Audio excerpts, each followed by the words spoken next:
Hola, soy Bayless Conley y me da gusto que me acompañes hoy. Vamos a ver un tema que es muy importante. Hablaremos de vivir en los últimos días. Veremos algunos versículos de las Escrituras que describen cómo luce la sociedad en lo último de los últimos días. Estos no son símbolos que debes interpretar. Son cosas específicas y claras que identifican los últimos días. Hola, soy Bayless Conley. En la vida todos enfrentamos incertidumbre, ya sean problemas financieros, valles relacionales, una crisis de salud, o solo intentamos descubrir nuestro propósito. Una cosa es segura: Dios te ve, Él te ama, y no importa lo que estés enfrentando, Él tiene las respuestas. Hoy llegamos a ustedes desde la costa del sur de California. Nuestro nuevo estudio de televisión se encuentra bajo construcción, así que filmamos en exteriores y les brindaremos un poco de la belleza de la costa del Pacífico. Ahora, los dejo con Bayless. Las personas por mucho tiempo han pensado que viven en los últimos días y técnicamente, bíblicamente hablando, los últimos días comenzaron el día del Pentecostés, del que leemos en Hechos capítulo 2 cuando Dios derramó su Espíritu. Pero habrá algunos momentos finales en el reloj antes de que Jesús regrese. Lo llamaría lo último de los últimos días. Y personalmente creo que nuestra generación está viviendo en esa época. Y tengo razones específicas de por qué que voy a compartirles. Pero primero quiero compartir algunas buenas noticias sobre estos últimos días, algo que creo que pasará, que espero con ansias, de lo que quiero ser parte como creyente en Jesucristo. Y si tú también eres creyente, un seguidor de Jesús, Él quiere que tú seas parte de esto también. Él te ha llamado a ser parte de esto. Quiero leerles de Santiago, capítulo 5, versículos del 7 al 9. Dice: por tanto, hermanos, tengan paciencia hasta la venida del Señor. Miren cómo el labrador espera el precioso fruto de la tierra, aguardándolo con paciencia hasta que reciba la lluvia temprana y tardía. Tengan también paciencia y afirmen sus corazones, porque la venida del Señor se acerca. Hermanos, no se quejen unos contra otros, para que no sean condenados. He aquí el juez está delante de la puerta. Jesús ya viene pronto. Dice: escucha, ten paciencia. El Señor viene y usa este ejemplo. El labrador espera pacientemente el precioso fruto de la tierra hasta que recibe la lluvia temprana y tardía. En la tierra de Israel había 2 temporadas de lluvia. La primera llegaba y preparaba la tierra, ablandaba la tierra para recibir la semilla, la lluvia temprana. La lluvia tardía llegaba casi al final, justo antes de la cosecha, y ayudaría a madurar el fruto para que fuera bueno, saludable y listo para ser cosechado. Pero la lluvia temprana y la tardía son tipos del Espíritu Santo. El Espíritu Santo es quien hace que el corazón de una persona sea receptivo para recibir la semilla de la palabra de Dios, y luego el Espíritu Santo los lleva a ese lugar donde están listos para creer, donde la hoz se les puede clavar y ellos pueden ser cosechados para volverse parte de Dios y su familia. Ahora, el Señor, ¿sabes?, a través de Santiago usa esta ilustración para decirnos: oye, una cosecha viene y aquí hay una ilustración para que seas paciente como un agricultor. Pero va más allá de eso. Dios es el agricultor y espera pacientemente el precioso fruto de la tierra. La Escritura dice que Dios no quiere que ninguno perezca, sino que todos procedan al arrepentimiento. Y hay una lluvia temprana y una tardía. Se necesitará mover el Espíritu Santo para recoger la cosecha de toda la tierra. Dios quiere ver el fruto no solo en Norteamérica y Sudamérica, sino en toda Europa, África, Australia, las islas del mar, toda Asia, toda la tierra. Pienso que veremos una gran cosecha final justo antes del regreso del Señor.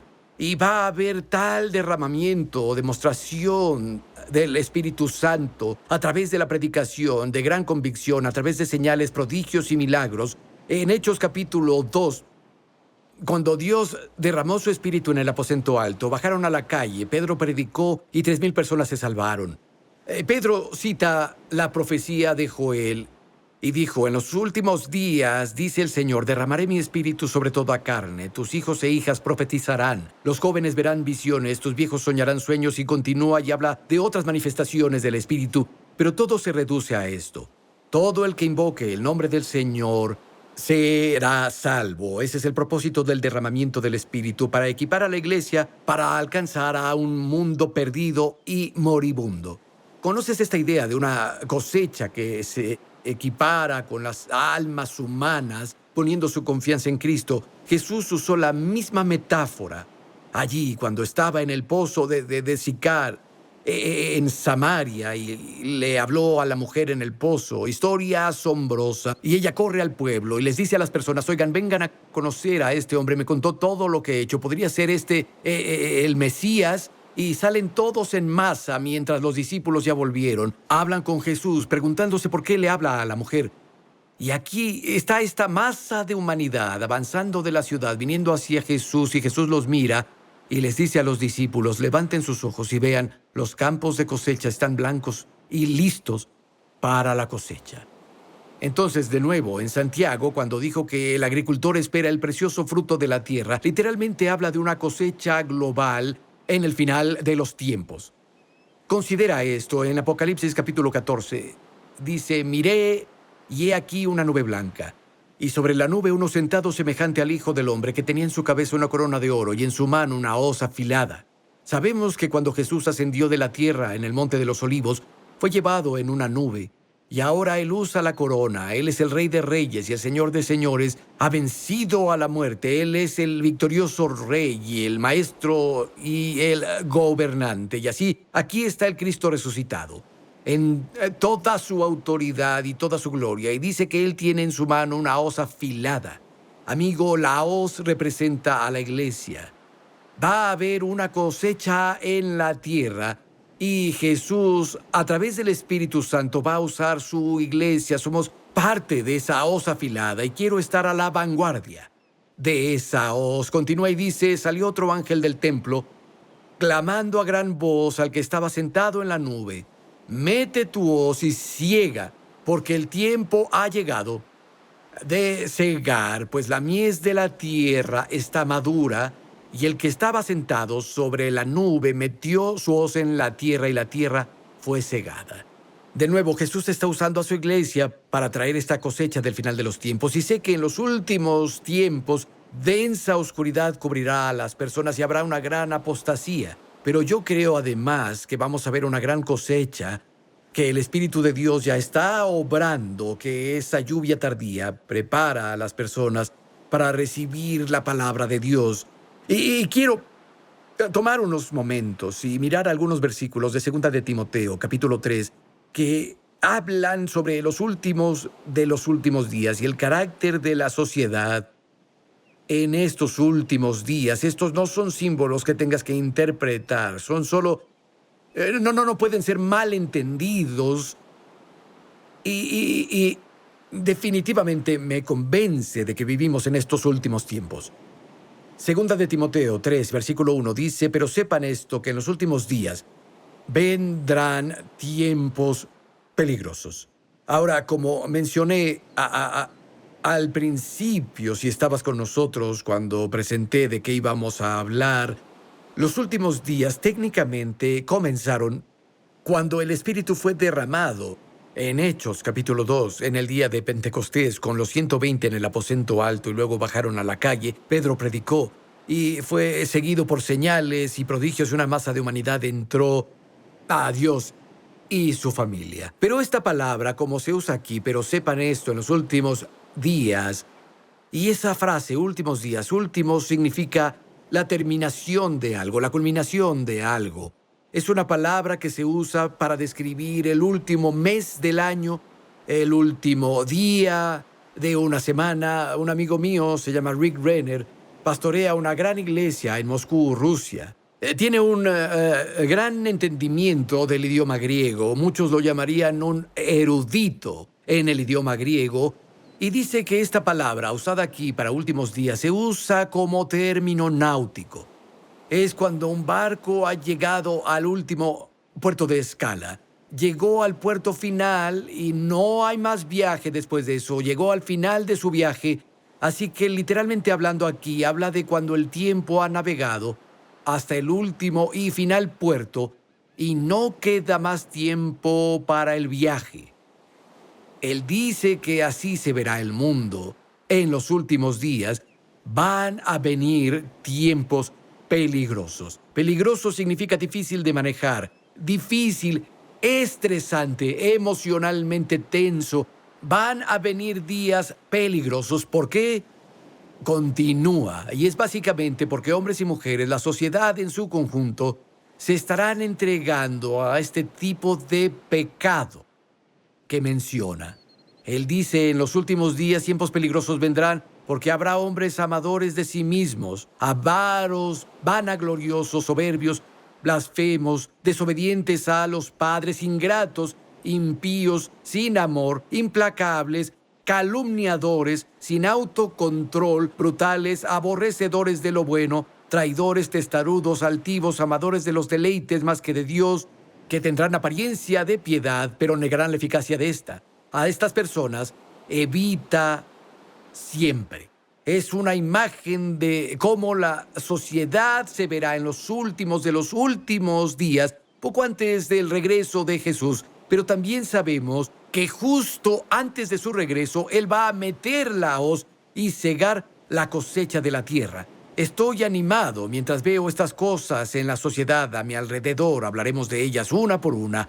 Pero mientras veo eso, también sé que una cosecha viene. Sí, gran oscuridad estará sobre el mundo, pero una luz brillará sobre el pueblo de Dios y habrá una gran atracción hacia el reino de Dios.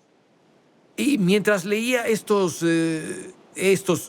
versículos, de hecho, hace muchos años, yo comprendí algo sobre esto, que si le das la vuelta y ves lo opuesto de lo que es cada uno de estos, son una imagen de cómo debería verse la iglesia, son una imagen de cómo debería actuar el pueblo de Dios, el carácter que debería mostrar.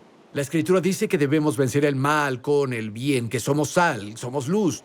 Como cristianos en estos últimos días debemos asegurarnos de que nuestro carácter refleje lo opuesto de estas cosas y creo que al hacerlo Dios nos va a usar de una manera poderosa. Él lo dice así en Filipenses 2:15, para que sean irreprensibles y sencillos, hijos de Dios sin mancha en medio, de una generación maligna y perversa, en medio de la cual resplandecen como luz en el mundo.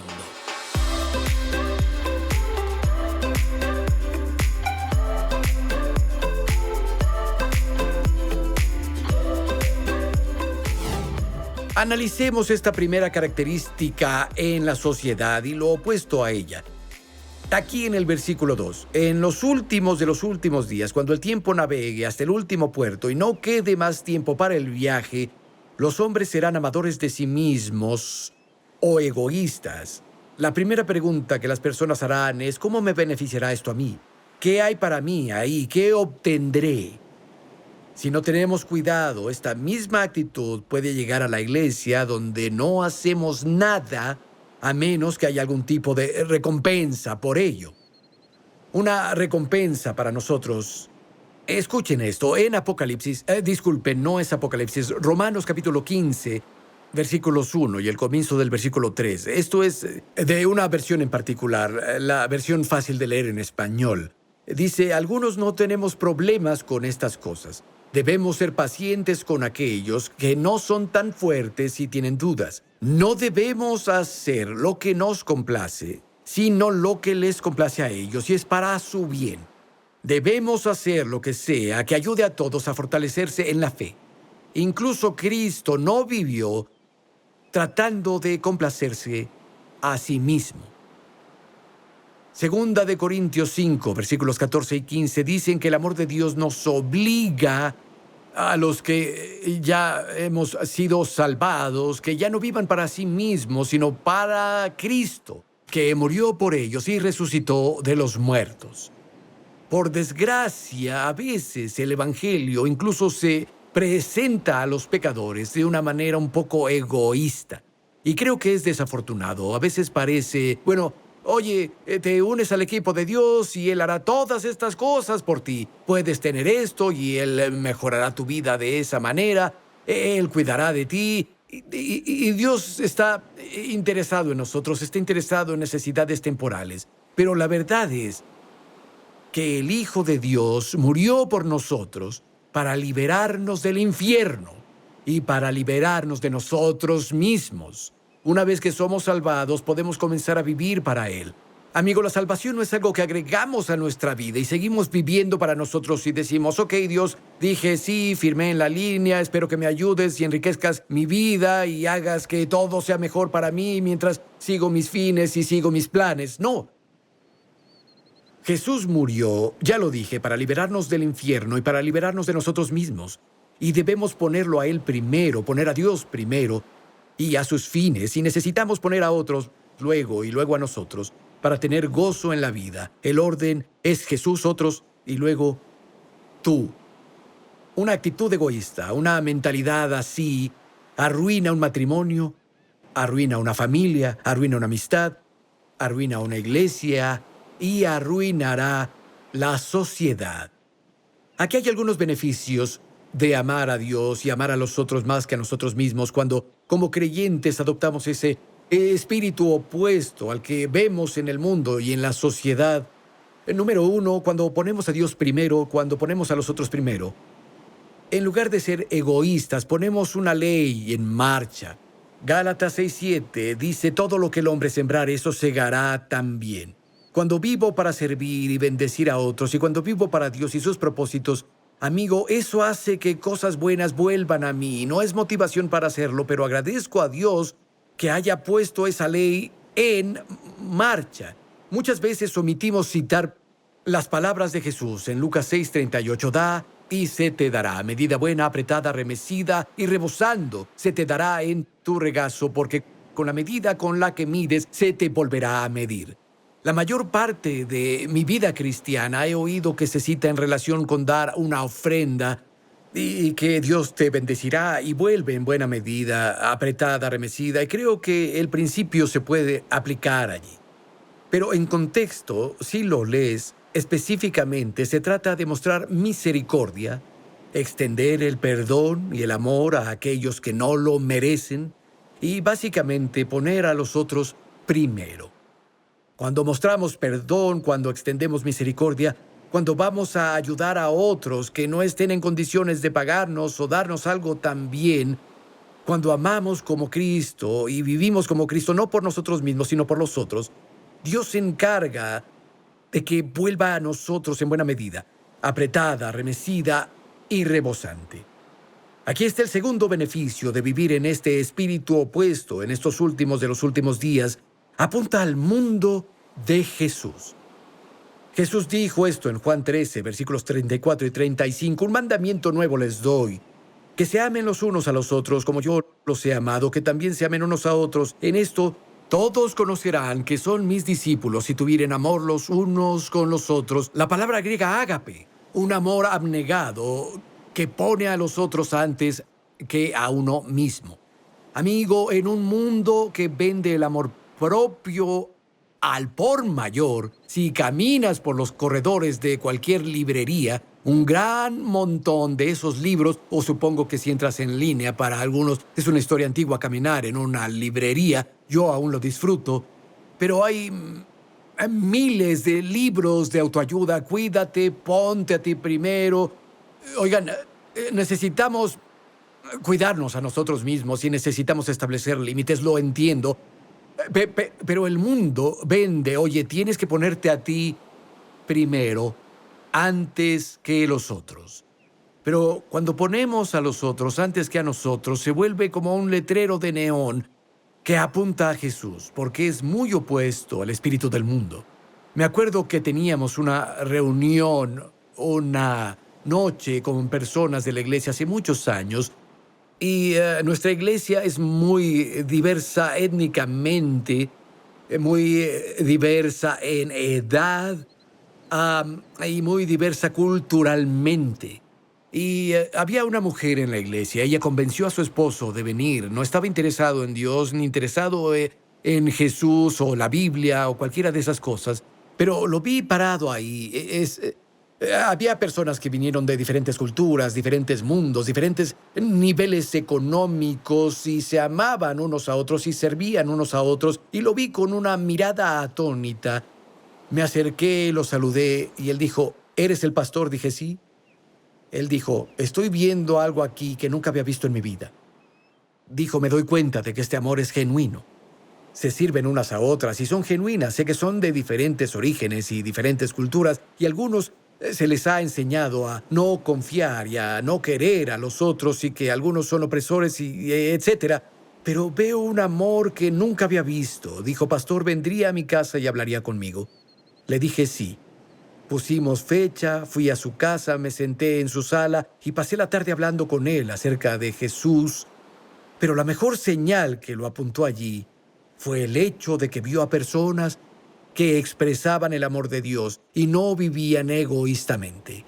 Y aquí hay otro beneficio. Descubrirás de qué se trata la vida.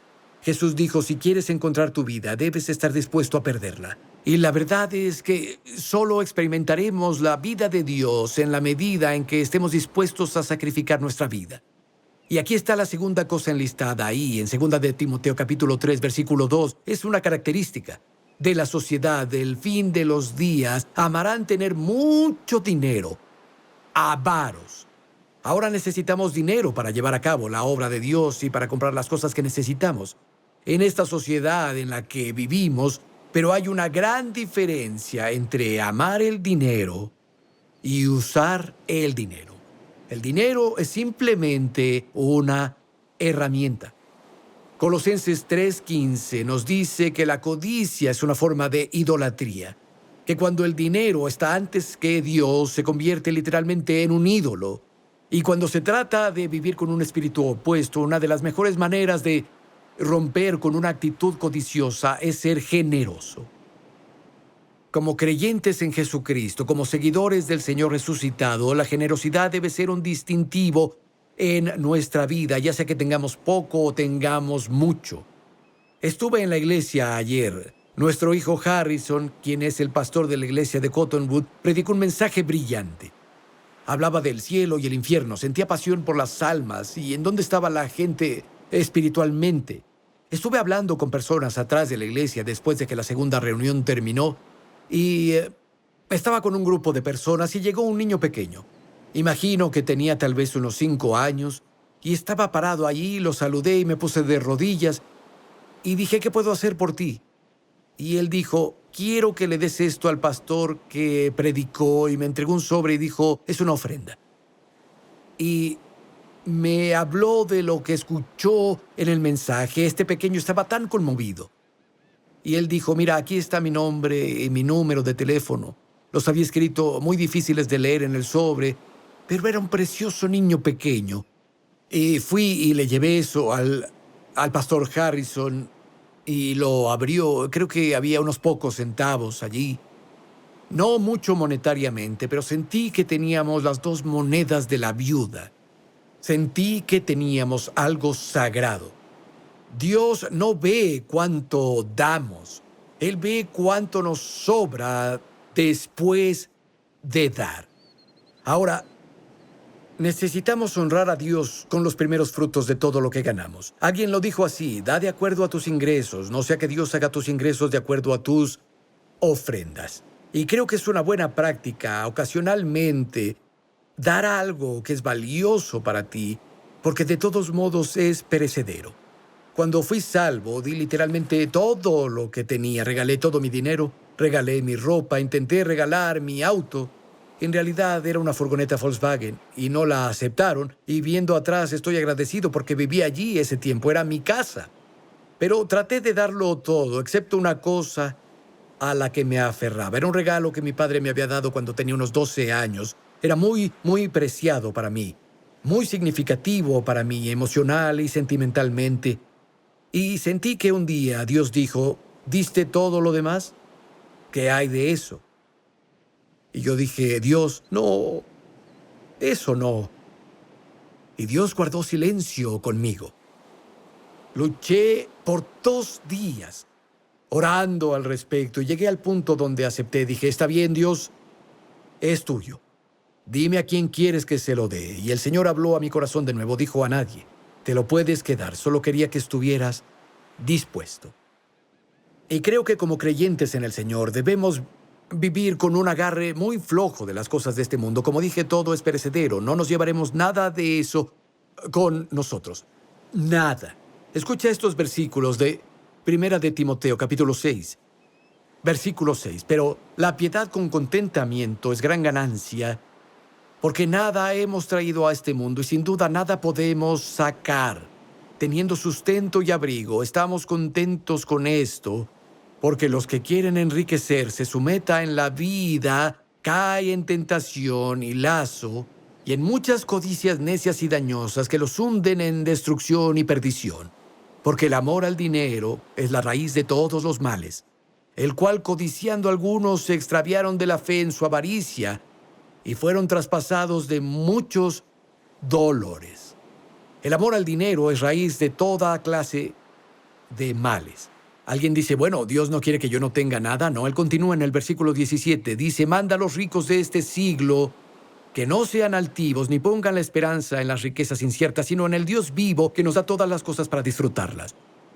Que hagan el bien, que sean ricos en buenas obras, dadivosos, dispuestos a compartir, atesorando para sí un buen fundamento para lo porvenir. A Dios no le importa que tengas dinero y cosas, solo no quiere que el dinero ni las cosas te tengan a ti. Debes ser rico en tus ofrendas, estar dispuesto a compartir, estar listo para distribuir. Y Él dijo, echar mano de la vida eterna. Eso es lo más importante. Y quisiera preguntarte ahora, ¿has echado mano de la vida eterna? ¿Has abierto tu corazón al Salvador? Si no lo has hecho, ¿por qué no ahora? Los que invoquen en el nombre del Señor serán salvos. Amigo, Él ve tu corazón ahora. Abre tu corazón a Él. Confiésalo como Señor. Pide a Jesús que venga a tu vida. Nunca te arrepentirás.